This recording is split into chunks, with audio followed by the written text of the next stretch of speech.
रत्नागिरी जिल्ह्यातील खेड दापोली मार्गावर लाखो रुपये किमतीचा अवैध गुटखा वाहतूक करताना पकडण्यात आलाय।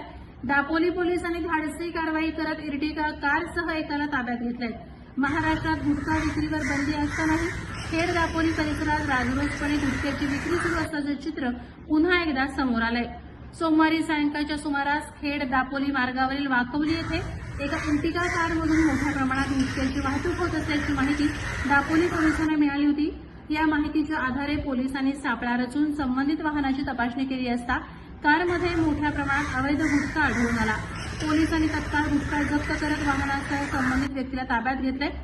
सूत्रांकडून मिळालेल्या माहितीनुसार हा गुटखा रत्नागिरी जिल्ह्यातील चिपळूण येथून दापोली तालुक्यात विक्रीसाठी आणला जात होता। जिल्ह्यात अनेक ठिकाणी बंदी असलेला गुटखा सहज उपलब्ध होत असल्याने प्रशासनाच्या कार्यक्षमतेवरही प्रश्नचिन्ह उपस्थित होत आहे। दापोली पोलिसांनी वेळेवर कारवाई करून मोठ्या प्रमाणात अवैध गुटखा बाजारात पोहोचण्यापासून रोखलाय।